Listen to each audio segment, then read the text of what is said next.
তো গাইজ আজ আমরা 3-4 জন প্ল্যান করছি দুর্গাপূজাতে ঘুরতে যাওয়ার। তো ওখানে গিয়ে আমার সাথে এমন এমন ঘটনা ঘটলো।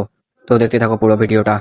তো গাইজ আজ আমরা 3জন রেডি হয়ে বেরিয়েছি ঘুরতে যাওয়ার জন্য।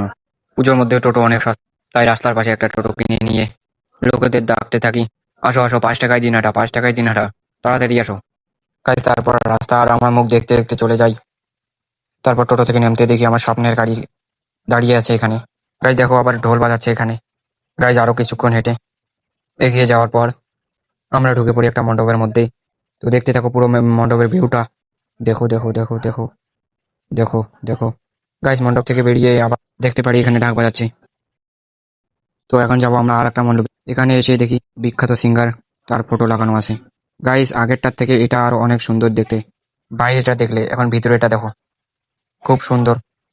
গাইস তোমরা যদি দেখতে চাও তাহলে আমার দিনাটাতে এসো।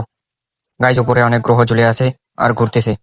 গাইস বাইরে বেরিয়ে দেখি একটা বুড়িমা আমাদের ভয় দেখানোর জন্য উঠে পড়ে লেগেছে। আমি